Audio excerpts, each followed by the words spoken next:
रोज ज्वारीची भाकरी खात असाल तर आजचा व्हिडिओ नक्की बघा। जर तुम्हाला सांधेदुखीचा त्रास असेल तर आजचा व्हिडिओ शेवटपर्यंत नक्की बघा। आपण आज मिलेट्स पैकी एक ज्वारी या धान्याचं आयुर्वेदिक गुणधर्म बघणार आहोत। आयुर्वेदानुसार ज्वारी ही थंड व तसेच लघु म्हणजे पचायला हलकी असते। त्यामुळे जर तुम्हाला अपचनाचा त्रास असेल किंवा भूक व्यवस्थित लागत नसेल तर तुम्ही ज्वारी खाऊ शकता।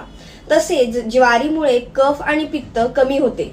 त्यामुळे पित्ताचा त्रास असणाऱ्यांनी तसेच कफाचे आजार म्हणजे डायबिटीस किंवा वजन वाढणे याकरता वजन कमी करण्याकरता ज्वारीचा खूप चांगला उपयोग होतो।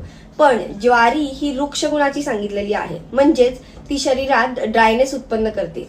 त्यामुळे ज्यांना सांधेदुखीचा त्रास आहे किंवा ज्यांना वाताचे आजार आहेत, तसेच ज्यांची स्किन खूप लवकर ड्राय पडते, तसेच ज्यांना मलबद्धता म्हणजेच वारंवार कॉन्स्टिपेशनचा त्रास होतो, त्यांनी मात्र ज्वारी खाणे टाळावे।